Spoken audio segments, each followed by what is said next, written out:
Hello नमस्कार राम राम। आप सभी विद्यार्थियों का आपके अपने विद्यास्थल में स्वागत है। तो उम्मीद करते हैं तुम लोग जहाँ होगा वहाँ लाजवाब, शानदार, बेमिसाल, अद्भुत, गजब, मस्त बस तंदुरुस्त होकर अपने जीवन में कुछ अच्छा करने का प्रयास कर रहा होगा।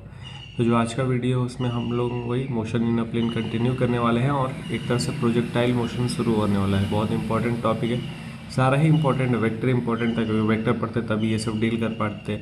उसके बाद हम लोग पढ़े वेक्टर के बाद मोशन इन अ प्लेन का बेसिक चीज़ जो हम लोग motion in a straight line में पढ़े, तो उसी चीज़ को मोशन इन अ प्लेन में पढ़े। अब motion in a plane actual जिन चीज़ों के लिए है उसको पढ़ा जाएगा। तो सबसे पहले है प्रोजेक्टाइल मोशन और उसके बाद आएगा सर्कुलर मोशन। तो प्रोजेक्टाइल मोशन क्या होता है? जब कभी भी किसी भी चीज़ को प्रोजेक्ट करते हैं किसी एंगल पे, प्रोजेक्ट करना किसी एंगल पे कहने का मतलब क्या हो गया? लॉन्च करना। जब किसी चीज़ को लॉन्च करते हैं किसी एंगल पे तो उसको हम लोग बोलते हैं प्रोजेक्टाइल मोशन। जैसे यहाँ पे क्या है, let a projectile fired in x Y plane from origin with velocity u with an angle theta with the horizontal. तो कहने का क्या मतलब हो गया? अब देखो ये कहानी पहले बताने से पहले ये हम बता दें, अभी तक जो हम लोग पढ़े हैं, मतलब अभी तक जो टॉपिक पढ़े हैं उसके हिसाब से जो एनसीईआरटी का एक्सरसाइज का क्वेश्चन है वो ये सब क्वेश्चन तुम लोग कर सकता है, ट्राई करेगा तो हो जाएगा। कहने का मतलब 3.1 से लेकर 3.7 तक, ठीक। फिर 12, 24, 26, 27, 28 ये सब क्वेश्चन एक बार ट्राई करना हो जाएगा, जितना हम लोग पढ़े उसी के बेस पे। तब हम लोग आते हैं प्रोजेक्टाइल मोशन। प्रोजेक्टाइल मोशन को देखा जाए तो प्रोजेक्टाइल मोशन का कहना ये है कि जब कभी भी किसी भी ऑब्जेक्ट को हम लोग किसी पर्टिकुलर एंगल पे हॉरिजेंटल से लॉन्च करते हैं तो प्रोजेक्टाइल मोशन होता है। हॉरिजेंटल ये है अपने पास, हॉरिजेंटल से किसी एंगल पे, मतलब कुल मिला के फेंकना, सीधा सीधा नहीं फेंकना, किसी एंगल पे फेंकना। जो हम लोग बॉल थ्रो करते हैं हाइट पे नहीं, वही हम कह रहे हैं, सीधा ऐसे बॉल को नहीं फेंकना, ऐसे किसी एंगल पे बॉल को फेंकना, बॉम्ब फेंकना, किसी भी चीज़ को लॉन्च करना, बारिश का गिरना। बारिश भी गिरता है तो ऐसे, जरूरी नहीं कि बारिश सीधा गिरेगा, बारिश ऐसे ही गिरता है तो ये हो गया। या फिर चिड़िया मान लो, चिड़िया उड़ के तुम्हारे तरफ, ऐसे कुछ भी हो गया। बैडमिंटन खेल रहे हैं तो जो कॉर्क होता है वो उसका फ्लाइट, ये सब क्या किस में आता है? प्रोजेक्टाइल मोशन में आता है। तो वही बात हो गया कि जैसे कहने का क्या हो गया, let a projectile fired in x Y plane from origin with velocity u और एंगल थीटा। तो एक ऑब्जेक्ट है जिसको हम लोग लॉन्च कर रहे हैं यू वेलोसिटी से थीटा एंगल पे। तो जब लॉन्च करेंगे तो वो ये पाथ फॉलो करता हुआ जाएगा और कहीं पे फॉल डाउन हो जाएगा। तो ये जो पाथ फॉलो करता हुआ जा रहा है इसी को बोलते हैं हम लोग प्रोजेक्टाइल मोशन, ठीक है। ये जो पाथ है, अब इनिशियली अगर हम देखें स्टार्टिंग में इसके पास क्या वेलोसिटी था, तो स्टार्टिंग में अगर हम लोग बात कर लेंगे तो स्टार्टिंग में इनिशियली पोजीशन यहाँ ओरिजिन पे था। तो ओरिजिन लिखा कि इनिशियल पोजीशन 0,0। तो उस समय जो एक्स कोऑर्डिनेट था वो कितना था? एक्स कोऑर्डिनेट भी 0 था। उस समय वाई कोऑर्डिनेट कितना था? वाई कोऑर्डिनेट भी 0 था। ये कौन से समय की बात होती जब टी क्या था? 0। मतलब सब स्टार्टिंग में अगर हम देखेंगे तो स्टार्टिंग में हर चीज़ उसके पास 0 था। लेकिन जैसे इसको हम थ्रो करेंगे तो थ्रो करने के बाद जो इसका यू वेलोसिटी वो दो कंपोनेंट में टूटेगा। रिजोल्यूशन ऑफ वेक्टर हम लोग पढ़े हैं, किसी एंगल पे कोई वेक्टर है तो इसको दो कंपोनेंट में तोड़ेंगे, एक होगा हॉरिजेंटल कंपोनेंट और एक हो जाएगा वर्टिकल कंपोनेंट, ठीक है। हॉरिजेंटल मतलब जो थीटा के साथ है वो हो जाएगा हॉरिजेंटल और उसका वैल्यू क्या आ जाएगा? You cos theta. और जो वर्टिकल है वो कितना आ जाएगा? यू साइन थीटा, ठीक है।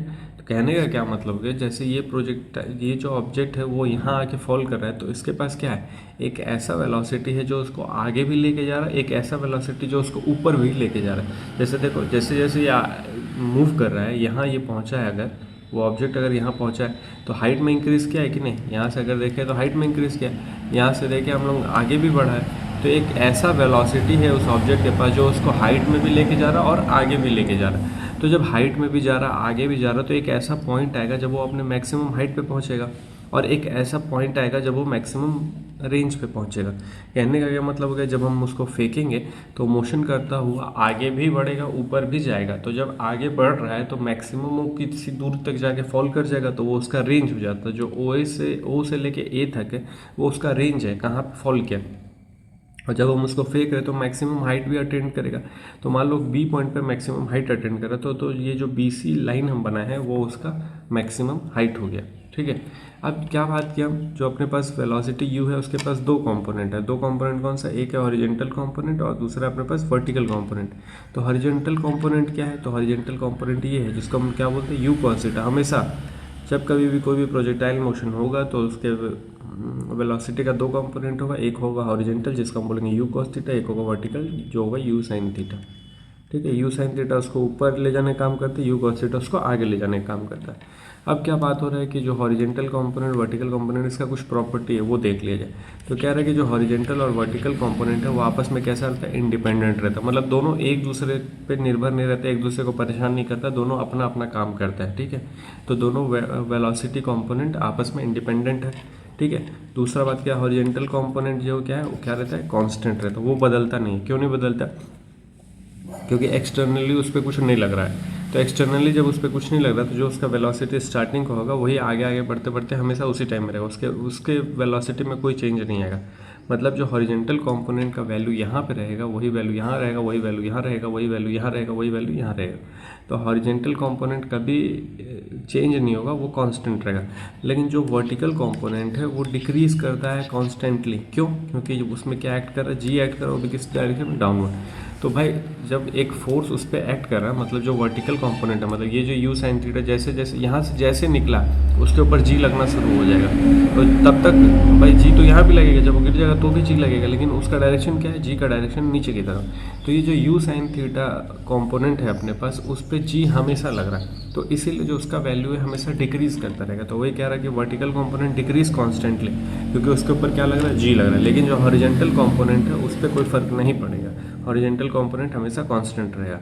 अब वही बात जो स्टार्टिंग में कहते हैं कि ओ ए क्या है अपने पास, ओ ए हॉरिजेंटल रेंज है, ये ओ ए हॉरिजेंटल रेंज है, बी सी क्या था अपने पास, बी सी था वर्टिकल हाइट, अरे यार बी सी है वर्टिकल, ये जो है वर्टिकल हाइट है अपने पास, ठीक है, मैक्सिमम हाइट भी बोल सकते हैं इसको।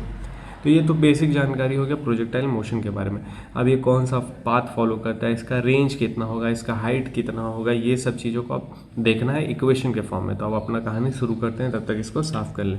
तो अब हम लोग देखेंगे सबसे पहले पाथ, भाई पाथ का इक्वेशन क्या होता है वो देखेंगे हम लोग। हाँ, तो अब अपने को क्या बात करना ट्रेजेक्ट्री ऑफ प्रोजेक्टाइल। अभी हम लोग देखे थे जो फिगर था अपना, फिगर यहाँ छोटा सा बना देते, जैसे ये था अपना क्या था, वो था अपना क्या बोलते कोऑर्डिनेट, और इसमें मोशन हम कुछ इस तरीके से प्रोजेक्टाइल मोशन दिखाए थे, ठीक है। तो मतलब जो मैथ्स पढ़ा है, जो थोड़ा मोड़ा जानता है, तो उसको ये मालूम है कि ये कैसा मोशन है, पैराबोलिक पाथ है। पाथ अगर मैथमेटिकली बात करें तो ये कौन सा फिगर है, पैराबोलिक फिगर है। तो अगर हम लोग को ट्रेजेक्ट्री ऑफ प्रोजेक्टाइल बताना है, मतलब इक्वेशन ऑफ प्रोजेक्टाइल ले आना है, तो वो इक्वेशन पैराबोलिक आना चाहिए। मतलब अगर हमको साबित करना है कि ये इसी पाथ में मोशन क्या है तो पैराबोलिक आना चाहिए। तो पैराबोलिक ले आने के लिए, मतलब पैराबोलिक ले आना मकसद नहीं, मकसद है अपना सॉल्व करना। देखा जाए सॉल्व करने के बाद क्या, तो उसके बाद हम डिसाइड करेंगे कि पाथ क्या होगा, मतलब जो हम बनाए हैं, ये जो हम अज्यूम किए वो सही है कि नहीं। तो हम लोग को क्या करना पड़ेगा, एक ऑब्जेक्ट को अज्यूम करना पड़ेगा, बैकग्राउंड म्यूजिक। तो क्या बात है, let an object be at, मतलब एक ऑब्जेक्ट है जिसका पोजीशन, जैसे मान लो मोशन कर रहा है तो उसका पोजीशन रैंडम कहीं यहाँ पे हम पोजीशन अज्यूम कर लिए, उस समय उसका कोऑर्डिनेट क्या एक्स है, कौन से टाइम टी पे। तो हम ये देखे थे स्टार्टिंग टाइम जीरो था, इनिशियल वेलोसिटी जीरो था, कोऑर्डिनेट्स जीरो था, मतलब एक्स वाई वाला, और यू वेलोसिटी से लॉन्च किए, तो किसी टी टाइम पे उसका कोऑर्डिनेट पी एक्स वाई है, तो उस समय उसका पोजीशन क्या होगा वो अपने को बताना। तो position of object along horizontal, तो सबसे पहले हॉरिजेंटल, हॉरिजेंटल मतलब एक्स, हम एक्स के अलोंग डायरेक्शन बता रहे हैं। तो अपने पास एक इक्वेशन ऑफ मोशन है, एक में 3 इक्वेशन ऑफ मोशन है, उस 3 इक्वेशन ऑफ मोशन का ही इस्तेमाल यहाँ पे हम लोग करेंगे। तो हॉरिजेंटल बताना है, तो हम लोग क्या देखे थे, मतलब वर्टिकल कंपोनेंट, मतलब रेक्टेंगुलर कंपोनेंट में तोड़ रहे थे। रेक्टेंगुलर कंपोनेंट में एक्स आ रहा था, वाई आ रहा था। जैसे मान लो अपने पास ये इक्वेशन है, s is equals to u two plus half it इसका, ये पोजीशन का इक्वेशन है। इसी पोजीशन का इक्वेशन का यहाँ इस्तेमाल करेंगे, लेकिन बात करना हॉरिजेंटल के लिए। तो हॉरिजेंटल के लिए ये इक्वेशन आया था अपने पास, X is equals to X not plus U, U मतलब initial velocity, T plus half ए टी स्क्वायर। ये अपने पास इक्वेशन ऑफ मोशन है, किसके लिए, एक्स के अलोंग, मतलब रेक्टेंगुलर कंपोनेंट में तोड़े थे तो एक्स यहाँ था। अब क्या क्या है अपने पास, तो वी हैव एक्स नॉट कितना है, 0, ठीक है। यू कितना है, तो इनिशियल वेलोसिटी कितना है, तो इनिशियल वेलोसिटी नहीं लेना, यहाँ पे अपने को वेलोसिटी अलोंग एक्स लेना है। तो ये है वेलोसिटी अलोंग एक्स और ये है एक्सेलरेशन अलोंग एक्स। तो वेलोसिटी अलोंग एक्स कितना था भाई, तो ये था यू कॉस थीटा, ठीक है। और एक्सेलरेशन अलोंग एक्स कितना है, तो वो है 0। अब सारे वैल्यू को इस मशीन में रखा जाए तो क्या मिलेगा, एक्स ये 0 हो गया, यू कॉस थीटा साथ में टी हो गया, और ये भी पार्टी भी 0 हो गया। तो कुल मिला के अपने पास क्या बचा, x is equal to u cos theta. तो यहाँ से टी का वैल्यू क्या आ जाएगा, वो आ जाएगा एक्स यू अपॉन में कॉस थीटा। क्यों टी का वैल्यू निकाले आगे अभी पता चलेगा क्यों टी का वैल्यू निकाला, और इक्वेशन 1 बना देंगे। अब हम निकालेंगे यहाँ से vertical component for vertical position. ये तो हॉरिजॉन्टल पोजीशन था, अब हम निकालेंगे वर्टिकल पोजीशन। वही इक्वेशन लिखेंगे।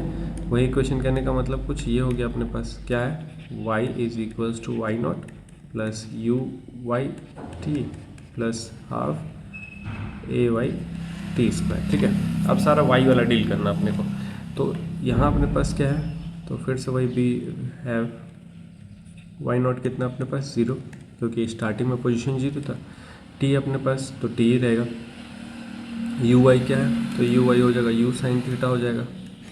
ठीक है, और ए वाई कुछ होगा क्या, तो ए वाई रहेगा माइनस जी, क्योंकि एसेलरेशन जो है वाई कोऑर्डिनेट में हमेशा माइनस जी लग रहा है, मतलब जी नीचे की तरफ लग रहा है तो जी नीचे की तरफ लग रहा है, इसलिए क्या लगा दिया, माइनस लगा दिया।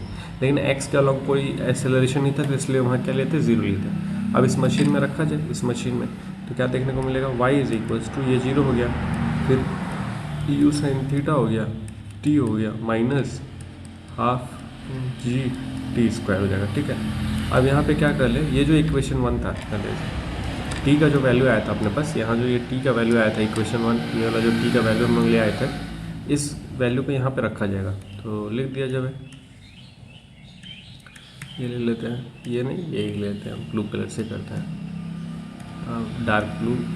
हाँ, अब क्या बोलते हैं, using T using equation 1 in equation 2, ये अपने पास second equation.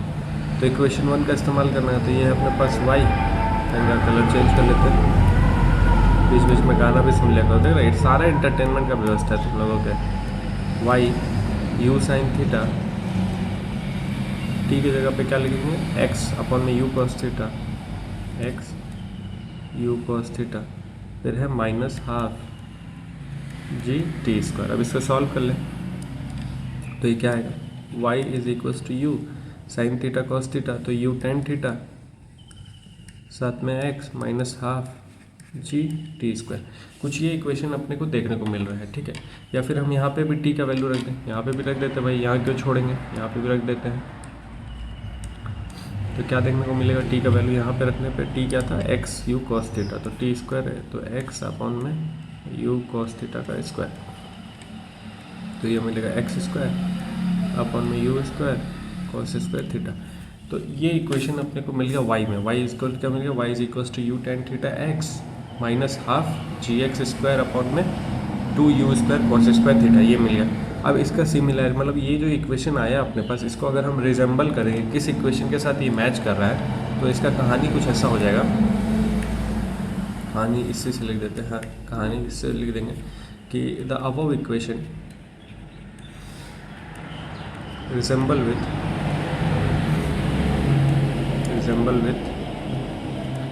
y is equals to A X plus B X square, कुछ है A X plus B X square. अब देखो a क्या है, तो ये a है, फिर x हो गया, प्लस माइनस दोनों चलता है यहाँ पे, कोई दिक्कत नहीं है, और बी एक्स स्क्वायर, मतलब ये जो पूरा पार्टी है, ये जो पूरा पार्टी हो बी है, साथ में एक्स स्क्वायर, इसी के साथ रिजेंबल कर रहा है। और ये जो इक्वेशन है, ये इक्वेशन है पैराबोला का, द वो इक्वेशन रिजेंबल विथ ये विच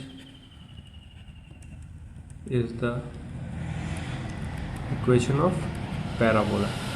मतलब ये पैराबोला जो हमारा इक्वेशन आया है, जो हम प्रोजेक्टाइल मोशन वाला ट्रैजेक्टरी और प्रोजेक्टाइल सॉल्व किए हैं, ये जो इक्वेशन आया है, ये इक्वेशन किसके साथ मैच करा, पैराबोला के साथ मैच करा।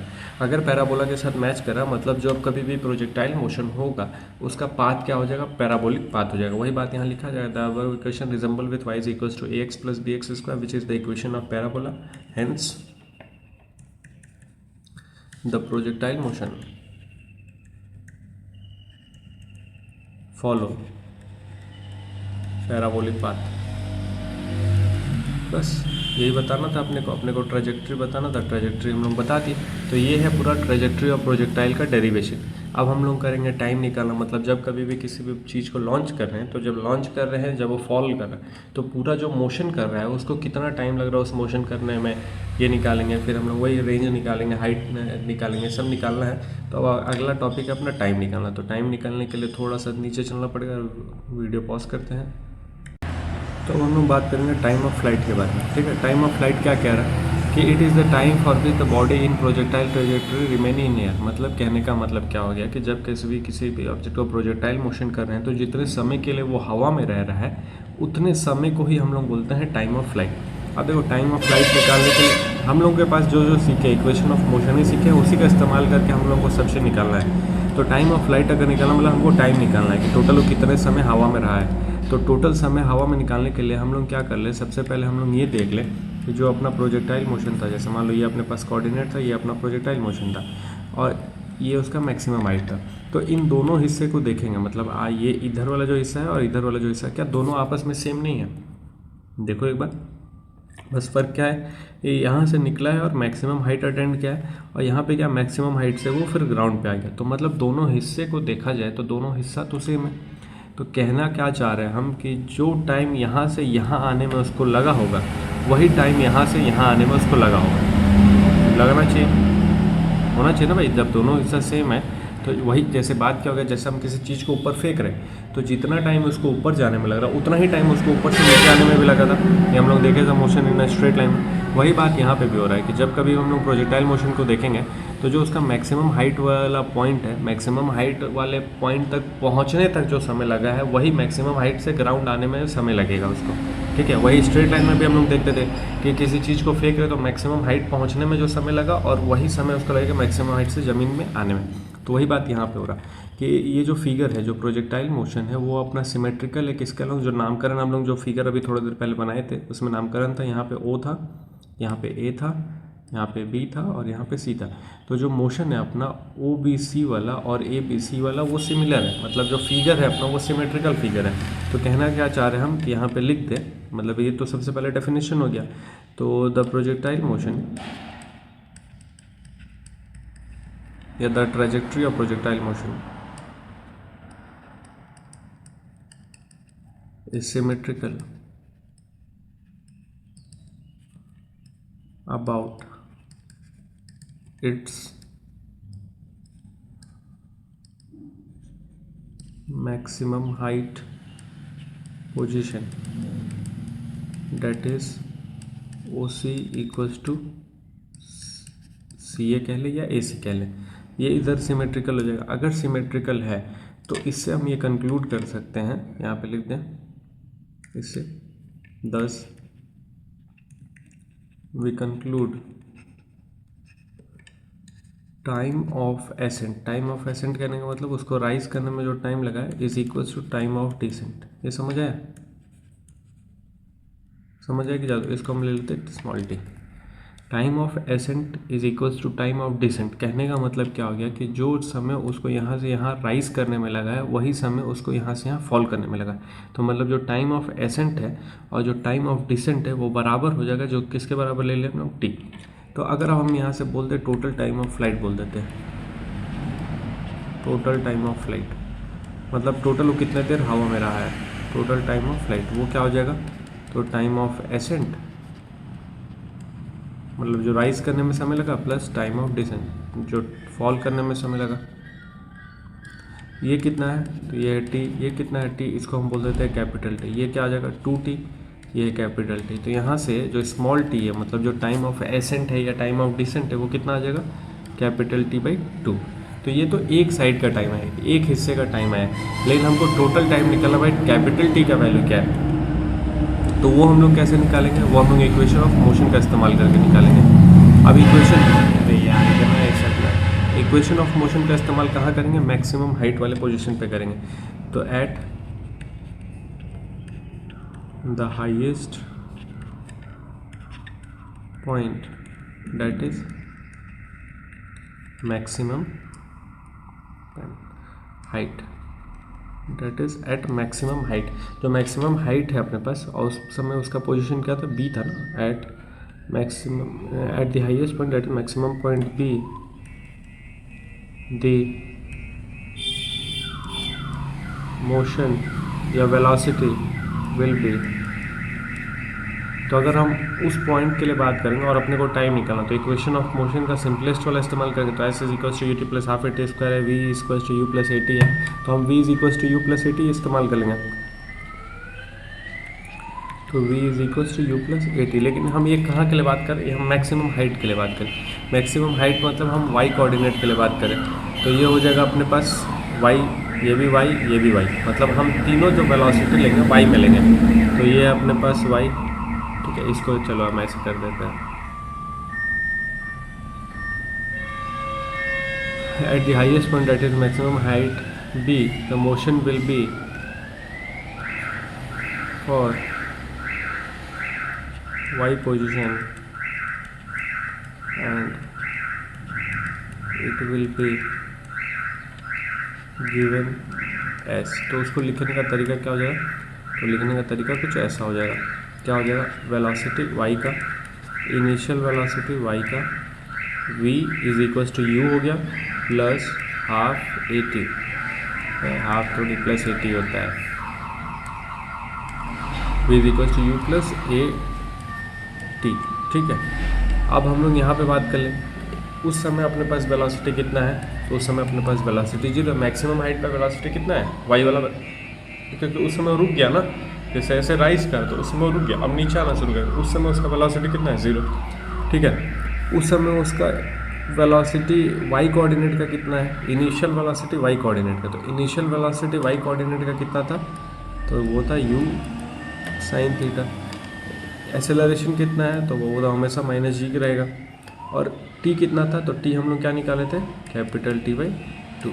समझ आए बात। अब यहाँ से कैपिटल T निकल आएगा, अब यहाँ से क्या करें, इस पार्टी को इधर भेज दें, तो हो जाएगा g capital T by 2 is equals to u sine theta. अब थोड़ा सा रीअरेंजमेंट कर ले, थोड़ा सा रीअरेंजमेंट करने से क्या मिल जाएगा अपने को, थोड़ा सा रीअरेंजमेंट करने से अपने को मिल जाएगा capital T is equals to 2u sine theta upon में g। तो ये अपने पास टाइम ऑफ फ्लाइट निकल के आ गया कि मतलब कोई भी ऑब्जेक्ट अगर प्रोजेक्टाइल मोशन कर रहा है तो कितने समय तक वो हवा में रहेगा, वो अगर निकालना है तो वो इस फॉर्मूले से हम लोग निकाल सकते हैं। डेरिवेशन तुम लोगों के सामने है, मैक्सिमम हाइट वाले डेरिवेशन से निकाल लिया। अब अगला हम लोग निकालेंगे उसका हॉरिजेंटल रेंज, मतलब वो मैक्सिमम कितने दूर तक जा सकता है, ये अब हम लोग निकालेंगे। तब तक थोड़ा सा नीचे चले जाए, तो अब हम लोग बात कर ले हॉरिजेंटल रेंज के बारे में। हॉरिजेंटल रेंज क्या हो जाएगा, तो पहले तो definition, the distance covered by projectile in horizontal distance, मतलब क्या हो गया, ये अगर प्रोजेक्टाइल मोशन है वही बात हो गया। और हम ऐसे लॉन्च करें तो ये जो डिस्टेंस है, ये जो डिस्टेंस है उससे हम लोग बोलते हैं रेंज। तो मतलब जहाँ से वो स्टार्ट करें, स्टार्ट मतलब क्या हो गया, from point of projection to point of landing, मतलब यहाँ से स्टार्ट किया गया, पॉइंट ऑफ लैंडिंग है, तो इन दोनों के बीच का जो दूरी है उसका हम लोग बोलते हैं हॉरिजेंटल रेंज, वो इसका डेफिनेशन हो गया। देखो हम तुम लोग का समय नहीं खराब करना चाह रहे, इसलिए वीडियो रोक के डेफिनेशन लिख दे रहे हैं, लेकिन डेरिवेशन तुम लोगों के सामने करें, क्योंकि वो सीखना जरूरी है तुम लोग कैसे क्या करना है। तो एक तरह से देखा जाए कि यहाँ से यहाँ वो पहुँचा है, तो यहाँ से यहाँ पहुँचा है, तो एक तरह से डिस्टेंस कवर क्या है, क्या डिस्टेंस कवर किया एक्स एक्सिस में। तो अगर डिस्टेंस अगर वो एक्स एक्सिस में कवर किया है तो डिस्टेंस का फॉर्मूला क्या होता है, स्पीड इनटू टाइम। तो अगर हमको निकालना है कि यहाँ से यहाँ तक का डिस्टेंस क्या है, तो डिस्टेंस फार्मूला क्या निकाल देंगे, स्पीड इनटू टाइम। तो मतलब हमको क्या यहाँ साइड में लिख देते हैं, डिस्टेंस इज इक्वल्स टू क्या हो जाएगा, स्पीड इनटू टाइम। लेकिन एक्चुअल में हमको क्या निकालना, रेंज। तो रेंज क्या हो जाएगा, तो रेंज हो जाएगा वेलोसिटी एक्स में इनटू टाइम। वेलोसिटी एक्स में मतलब एक्स कोऑर्डिनेट का उसका वेलोसिटी कितना है, तो एक्स कोऑर्डिनेट का वेलोसिटी है उसका u cos थीटा। टाइम अभी हम लोग ले आए थे, टाइम क्या ले आए थे, 2u साइन थीटा अपॉन में g, तो 2u साइन थीटा अपॉन में g। रीअरेंज कर लें इसको, तो रीअरेंज करेंगे तो क्या मिलेगा अपने को, एक हो गया अपने पास वेलोसिटी x और एक हो गया अपने पास टाइम। अब इन दोनों को मल्टीप्लाई करेंगे तो 2 आगे आ जाएगा, u square sine theta cos theta मिलेगा, 2 आगे ले लिए, u स्क्वायर ऐसे नहीं, ऐसे लिखते हैं, u square 2 sign theta cos theta लिखते हैं, ठीक है। क्यों लिखते हैं अभी पता चल जाएगा, u square 2 sign theta cos theta upon में जी। अभी जो 2 साइन थीटा कॉस थीटा उसको हम लोग लिख सकते हैं साइन 2 थीटा, ठीक है। तो ये हो गया u स्क्वायर, इसको हम लिख सकते हैं साइन 2 थीटा, ट्रिग्नोमेट्री का फॉर्मूला अपॉन में जी। तो एक तरह से रेंज जो आ गया वो अपने पास ये निकल के आ गया, रेंज क्या आ गया, u square sine 2 theta upon में जी। अब देखो यहाँ पे थीटा है, टाइम में भी थीटा था, यहाँ पे भी थीटा है, तो थीटा अगर आ गया तो कहीं ना कहीं जो अपना वैल्यू है वो थीटा पे डिपेंड करेगा। तो हमको अगर निकालना है आर मैक्स, ठीक है, कंडीशन ले लेते हैं for R max. R max अगर निकालना है देन ये जो साइन टू थीटा वाला पार्टी है उसको क्या होना पड़ेगा, 1 होना पड़ेगा, क्योंकि साइन का मैक्सिमम वैल्यू क्या होता है 1, तो साइन टू थीटा वाले पार्टी को 1 होना पड़ेगा। अगर साइन टू थीटा वाले पार्टी को 1 होना है मतलब थीटा को क्या होना पड़ेगा 45 डिग्री। तो अगर अपने को आर मैक्स निकालना है, जैसे आर मैक्स निकालना है तो क्या आ जाएगा यू स्क्वायर अपॉन में जी आ जाएगा। ये आर मैक्स का फॉर्मूला, क्योंकि उस समय साइन टू थीटा क्या हो जाएगा 1 के बराबर हो जाएगा। या फिर हम ऐसा बोलते कि किस एंगल पे मैक्सिमम रेंज मिलता है अपने को, तो किस एंगल पे मैक्सिमम रेंज मिलता है 45 डिग्री पे मैक्सिमम रेंज मिलता है। या फिर क्वेश्चन में बोलते कि भाई मैक्सिमम रेंज निकाल दो, तो मैक्सिमम रेंज निकालने का फॉर्मूला क्या हो जाएगा यू स्क्वायर में जी हो जाएगा। एक कंडीशन तो ये हो गया। दूसरा कंडीशन क्या है, मतलब दूसरा प्रॉपर्टी कह सकते हैं या दूसरा कंडीशन ही कह सकते हैं for complementary angle. Complementary angle कहने का क्या मतलब हो गया, कॉम्प्लीमेंट्री एंगल, तो कॉम्प्लीमेंट्री मतलब 90 माइनस थीटा हो गया। जैसे मान लो अगर 30 डिग्री पे हम सॉल्व किया इसको, 30 डिग्री पे सॉल्व किया कुछ आंसर आया और उसका कॉम्प्लीमेंट्री निकाला, मतलब हमको 60 डिग्री पे सॉल्व करना है, तो 60 डिग्री पे भी सेम आंसर आएगा। क्यों सेम आंसर आता है, क्योंकि सेम इसलिए आता है क्योंकि साइन 180 माइनस 2 थीटा करेंगे तो किसके बराबर आएगा, साइन 2 थीटा के बराबर ही आएगा। ठीक है, अरे यार, तो यहाँ से अगर 2 कॉमन ले लेंगे तो क्या बचेगा, साइन 90 माइनस थीटा बचेगा। तो वही चीज़ यहाँ बता रहे हैं हम कि जब कभी भी रेंज निकाला जाएगा, जो 30 डिग्री पे रेंज आएगा वही रेंज आएगा 60 डिग्री पे। फॉर कॉम्प्लीमेंट्री एंगल जो रेंज हो जाएगा वही हो जाएगा आर साइन 2 थीटा अपॉन में जी। तो दोनों बात को ध्यान रखना कि अगर मैक्सिमम रेंज निकालना है तो फॉर्मूला क्या है यू स्क्वायर में अब जी, और कौन सा एंगल पे मैक्सिमम रेंज निकलता है 45 डिग्री पे, और कॉम्प्लीमेंट्री एंगल पे जो रेंज होता है वो सेम होता है। कहने का मतलब अगर हम 30 डिग्री पे लॉन्च करेंगे और कोई ऑब्जेक्ट कहीं फॉल कर रहा है वही उतना ही डिस्टेंस वो ट्रैवल करेगा 60 डिग्री पे भी लॉन्च करने पे, तो कॉम्प्लीमेंट्री एंगल पे जो रेंज होगा वो सेम हो जाएगा। ठीक है, ये दोनों बातों को ध्यान रखना पड़ेगा। अब हम लोग चलते हैं क्या, तो हाइट निकाल देते हैं कि कितना मैक्सिमम हाइट हो, कितना अटेंड करता है उसका फॉर्मूला निकाल देते हैं। तो नीचे चले थोड़ा, तो अब हम लोग क्या निकालेंगे मैक्सिमम हाइट, मतलब क्या हो गया, किसी प्रोजेक्टाइल मोशन में ये जो हाइट है उसी को हम लोग बोलते हैं मैक्सिमम हाइट, मतलब वो मैक्सिमम कितने हाइट तक पहुंचा है। तो it is the greatest height to be with the projectile races of the point of project maximum. ये हो गया डेफिनेशन। ठीक है, समझ आया डेफिनेशन तुम लोग को, डेफिनेशन लिखे ना। अब हम लोग चलते हैं डेरिवेशन पे। तो जब मैक्सिमम हाइट में अगर डील करना है तो कहीं ना कहीं वाई में हम लोग डील कर रहे हैं, जो अपने पास वाई कोऑर्डिनेट है उसमें डील कर रहे हैं। तो मैक्सिमम हाइट निकालना है तो हम इक्वेशन इस्तेमाल करेंगे वाई वाला। तो वाई कहने का मतलब क्या हो जाएगा, पोजीशन वाला equation, Y is equals to Y not, मतलब S is equals to U T plus half A T square. तो यू टी प्लस हाफ ए टी स्क्वायर ये है अपने पास। अब क्या क्या है, तो जो जो चीज़ है वो लिख लें। तो वाई जो है वो किसके बराबर हो जाएगा, एच के, जो अपने पास हाइट है वो हो जाएगा वाई। इनिशियल कितना हो जाएगा, तो वाई नॉट कितना हो जाएगा भाई, अपने पास वाई नॉट हो जाएगा 0, इनिशियल वेलोसिटी कितना 0। यू वाई कितना हो जाएगा, तो यू वाई कितना यू साइन थीटा है। ठीक है, टी कितना है, तो टी है टी बाई 2। ठीक है, और टी बाई 2 कहने का क्या मतलब हो गया, कि उस पॉइंट पे टी है ना, मतलब मैक्सिमम हाइट में आधा ही टाइम लगेगा। तो आधा टाइम कहने का मतलब क्या, टाइम ऑफ फ्लाइट का डिवाइडेड बाई 2, और आधा टाइम कहने का मतलब पूरा टाइम है अपने पास 2 यू साइन थीटा अपन में जी। तो यू 2 कैंसिल होकर केवल ये बचेगा यू साइन थीटा अपन में जी, मतलब जो हाफ टाइम लगेगा, जो केवल टाइम ऑफ एसेंट है या टाइम ऑफ डिसेंट है वो केवल इतना लगेगा।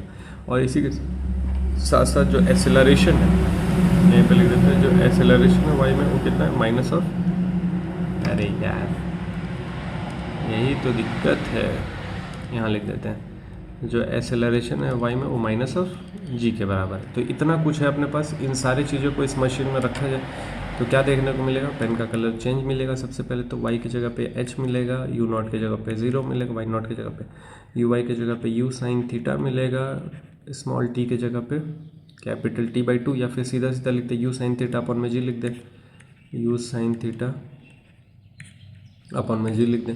फिर यहाँ ए वाई के जगह पे माइनस आ जाएगा, हाफ आ जाएगा, जी आ जाएगा, टी स्क्वायर कहने का मतलब हाफ ए टी स्क्वायर, टी स्क्वायर कहने का मतलब टी स्क्वायर मतलब यू साइन थीटा अपॉन में जी का स्क्वायर, ये देखने को मिलेगा। अब ये क्या मिलेगा, एच इज इक्वल्स टू 0, तो 0 को लिखना ही क्यों भाई, 0 को हटा दो। तो यहाँ हो जाएगा u square sine square theta upon में जी और ये है माइनस ऑफ हाफ, ये हो जाएगा जी से जी स्क्वायर, तो जी कैंसिल, तो केवल एक जी बचा, यहाँ बचा you square sine square theta. तो देखो तो सेम देखने को मिल रहा है क्या, U square sine square theta upon में G, U square sine square theta upon में जी, लेकिन ये हाफ है, ये 1 है, ये आधा है, तो एक में से आधा जाएगा तो कितना बचेगा, आधा बचेगा। तो you square sine square theta upon में जी, ये आ गया अपने पास एच मैक्स, एच का फॉर्मूला मतलब जो मैक्सिमम हाइट है अपने पास उसका फॉर्मूला क्या हो जाएगा, वो आ जाएगा half U square sine square theta upon में जी। तो क्या क्या निकाल लिया हम लोग, प्रोजेक्टाइल मोशन का ट्रैजेक्टरी निकाल लिए, मैक्सिमम हाइट निकाल लिए, मैक्सिमम रेंज निकाल लिए, उसका टाइम ऑफ फ्लाइट निकाल लिया। अब एक चीज़ और बच रहा है, इंस्टेंटेनियस वेलोसिटी, उसको भी सॉल्व करके प्रोजेक्टाइल मोशन जो मतलब पूरा प्रोजेक्टाइल मोशन है वो कंप्लीट होता है। ठीक है, तो इंस्टेंटेनियस वेलोसिटी भी देख लिया जाए। तो अब हम लोग देख लें इंस्टेंटेनियस वेलोसिटी। ठीक है, इंस्टेंटेनियस वेलोसिटी डेफिनेशन मालूम है, डेफिनेशन नहीं लिख रहे, डायरेक्ट डेरिवेशन पे चल रहे। कहने का मतलब क्या हो गया, जैसे ये है अपने पास प्रोजेक्टाइल मोशन, ठीक है, और इंस्टेंटेनियस वेलोसिटी मतलब पर्टिकुलर किसी पॉइंट पे अपने को उसका वेलोसिटी निकालना है, पर्टिकुलर किसी पॉइंट पे उसका वेलोसिटी निकालना, मतलब इस पॉइंट पे उसका वेलोसिटी निकालना। तो इस पॉइंट पे अगर उसका हम वेलोसिटी निकालने जाएंगे तो उसके पास दो कंपोनेंट होगा, एक कंपोनेंट होगा एक्स में और दूसरा कंपोनेंट होगा वाई में, मतलब उसके पास जो वेलोसिटी होगा दो कंपोनेंट में होगा, एक होगा इधर एक होगा इधर। तो इंस्टेंटेनियस वेलोसिटी जो आएगा वो कहीं ना कहीं इसके बीच में आएगा, मतलब vector law of addition solve करने के बाद ये अपने पास रिजल्टेंट आएगा। तो कुल मिला के सबसे पहले हम लोग देखें किसी पर्टिकुलर पॉइंट, इस पॉइंट को हम बोल देते हैं पी, इस पर्टिकुलर पॉइंट पी पे तो उसके पास एक्स वाला क्या वेलोसिटी है, वाई वाला क्या वेलोसिटी, पहले ये निकाल ले, तब तो हम रिजल्टेंट निकालेंगे ना। फिगर समझो, पहले हम मोशन करा रहे थे तो मोशन स्टार्टिंग में ये है अपने पास, लेकिन अगर वो किसी पॉइंट पी पे पहुंचे तो उस समय उसका क्या वेलोसिटी ये निकालना अपने को। तो ये पता है कि जब वो पी पॉइंट पे पहुंचेगा तो उसके पास एक्स में भी वेलोसिटी होगा, वाई में भी वेलोसिटी होगा, पहले हम वो निकाल लेते हैं। तो at point P in x Y plane for projectile motion the velocity will be s। तो वेलोसिटी पहले हम निकालते हैं x में, तो v is equal to you plus A t, u plus A t, ये वाला इस्तेमाल कर लेंगे। तो वेलोसिटी x निकालना है, यू एक्स उस समय कितना होगा, तो यू एक्स होगा यू कॉस थीटा होगा प्लस ए कुछ भी नहीं होगा, एक्सेलरेशन x में है ही नहीं तो ये ज़ीरो हो जाएगा। सेम अगर यहाँ आ जाए हम लोग वेलोसिटी y में निकालने के लिए तो u y plus a y t हो जाएगा। तो ये निकालना अपने को वेलोसिटी वाई, जिसके लिए यू वाई कितना हो जाएगा, तो यू हो जाएगा साइन थीटा, ए हो जाएगा माइनस ऑफ जी टी। ठीक है, ये हो जाएगा अपने पास वेलोसिटी वाई। तो ये हो गया वेलोसिटी वाई, ये हो गया वेलोसिटी एक्स, मतलब किसी पर्टिकुलर पॉइंट पे, किसी पर्टिकुलर मतलब इस पॉइंट पी पे जो एक्स का वेलोसिटी है वो है यू कॉस थीटा, मतलब जो ये जो एक्स का वेलोसिटी है वो यू कॉस थीटा, और जो वाई वेलोसिटी है वो अपने पास U sine theta minus G T. अब इन दोनों का जो रिजल्टेंट हो जाएगा वो अपना उस समय पर्टिकुलर वेलोसिटी हो जाएगा ऑब्जेक्ट का। अब रिजल्टेंट कैसे निकालेंगे, तो using parallelogram law of addition, by using parallelogram law of addition. तो जब हम लोग पैरेललोग्राम लॉ ऑफ एडिशन इसमें इस्तेमाल करेंगे तो अपने पास रिजल्टेंट निकल के आ जाएगा। वो रिजल्टेंट का नाम कुछ दे देते हैं जिसको हम लोग वी आई ही बोल देते हैं। मान लो ये कैसे निकलेगा, तो मैग्नीट्यूड निकालना, तो मैग्नीट्यूड अंडर रूट में आके निकलता है। तो सबसे पहले वी एक्स का स्क्वायर, मतलब वी एक्स मतलब यू कॉस थीटा का स्क्वायर, प्लस में वी वाई का स्क्वायर, वी वाई कहने का मतलब you sine theta minus of G T का होल स्क्वायर। मैग्नीट्यूड निकाल रहे हैं हम लोग, उसका डायरेक्शन निकालेंगे, तो ये क्या हो जाएगा, u square cos square theta plus a square b square minus of 2ab 2u sine theta g t, ये कुल मिला के। अब देखो u square sine square theta में अगर यू स्क्वायर कॉमन ले लेंगे तो ये दोनों मिला के 1 आएगा, तो कुल मिला के यहाँ आ रहा है u square plus g square t square minus 2u sine theta g t. ठीक है, तो ये अपने पास क्या बच रहा है, कुछ नहीं बच रहा। अब माइनस कुछ नहीं, यहीं पे अब हम इसको समाप्त कर सकते हैं, या फिर इसको रीअरेंज करके कुछ ऐसा लिख दे, वेलोसिटी ऑफ इंस्टेंटेनियस वेलोसिटी निकालना है तो you square plus g square. अब देखो ये फॉर्मूला याद करना मुश्किल है, तो इससे बढ़िया ये है कि हम जो प्रोसेस है उसको याद रखें। प्रोसेस क्या है कि अपने को पर्टिकुलर एक्स में वेलोसिटी निकालना, वाई में वेलोसिटी निकालना, उसके बाद पैरेललोग्राम लॉ ऑफ एडिशन इस्तेमाल करके हम लोग मैग्नीट्यूड निकाल लेंगे। तो फिर यहाँ पे इसको अरेंज करके क्या लिखते हैं, 2u/gt sin थीटा। अब ये फॉर्मूला याद हो जाए तो अच्छी बात है, लेकिन ज़रूरत नहीं याद करने का, कॉन्सेप्ट याद रखो कि हम एक्स में निकाले, वाई में निकाले, पैरेललोग्राम लॉ लगा के हम लोग रिजल्टेंट निकाल दिए, हो गया अपने पास इंस्टेंटेनियस वेलोसिटी। अब इंस्टेंटेनियस वेलोसिटी निकल के आ गया तो भाई कुछ ना कुछ डायरेक्शन भी होगा इसके पास। अब डायरेक्शन निकालने के लिए हमको क्या निकालना पड़ेगा, एंगल निकालना पड़ेगा। अब जैसे अभी हम लोग क्या देखे थे, उस फिगर को फिर से यहाँ बना दें। ये था अपने पास, ये था अपने पास और ये था अपने पास। तो मान ली ये जो एंगल है, मतलब ये रिजल्टेंट था अपने पास, ये वेलोसिटी एक्स था, ये वेलोसिटी वाई था, ये रिजल्टेंट था अपने पास। तो रिजल्टेंट जो है वो अल्फा एंगल बना रहा है एक्स से। तो हम लोगों को क्या निकालना है, फॉर एंगल या डायरेक्शन के लिए। तो डायरेक्शन के लिए हम लोग क्या इस्तेमाल करते हैं, टेन अल्फा। टेन अल्फा यहाँ पे क्या हो जाएगा, तो टेन अल्फा हो जाएगा वेलोसिटी ऑफ वाई अपन में velocity of x. Velocity of y कितना था, तो वेलोसिटी ऑफ वाई था शायद क्या देख लेते हैं, u sin theta minus G T. तो यहाँ लिख देंगे u sin theta minus G T. और वेलोसिटी ऑफ x कितना था, तो वेलोसिटी ऑफ x था u cos थीटा। अब इसको अगर दोनों में बांट दें, u sin theta u cos theta minus of G T upon में u cos थीटा। तो ये मिला के आ जाएगा u tan थीटा, u से u कैंसिल, तो tan theta minus of G T upon में u cos थीटा। तो ये निकल के आ गया अपने पास tan अल्फा, जो डायरेक्शन हो गया। अब डायरेक्शन निकालना है तो हम क्या निकालेंगे, तो डायरेक्शन निकालने के लिए हम लोग करेंगे tan theta minus G T upon में u cos थीटा। ये भी हार्ड है, तो फिर से इसको नहीं याद करना, बस ये याद रखना है कि हम लोग एंगल जो है, जो एंगल ले रहे हैं उस एंगल के हिसाब से हम लोग ट्रायंगल बनाएंगे और हम लोग फिर जो वैल्यू फाइंड करना है, एंगल डायरेक्शन फाइंड करना, वो सॉल्व कर लेंगे। तो उम्मीद करते हैं आज का जो भी वीडियो है उसमें प्रोजेक्टाइल मोशन कंप्लीट हुआ है, तुम लोगों को समझ आया होगा। और नेक्स्ट वीडियो में हम लोग कुछ क्वेश्चन डिस्कस कर लेंगे प्रोजेक्टाइल मोशन पे, ताकि चीज़ें और क्लियर हो जाए। तो मिलते हैं नेक्स्ट वीडियो में, तब तक अपना ख्याल रखो, थोड़ा मोड़ा पढ़ाई लिखाई करते रहो, तब तक के राम राम।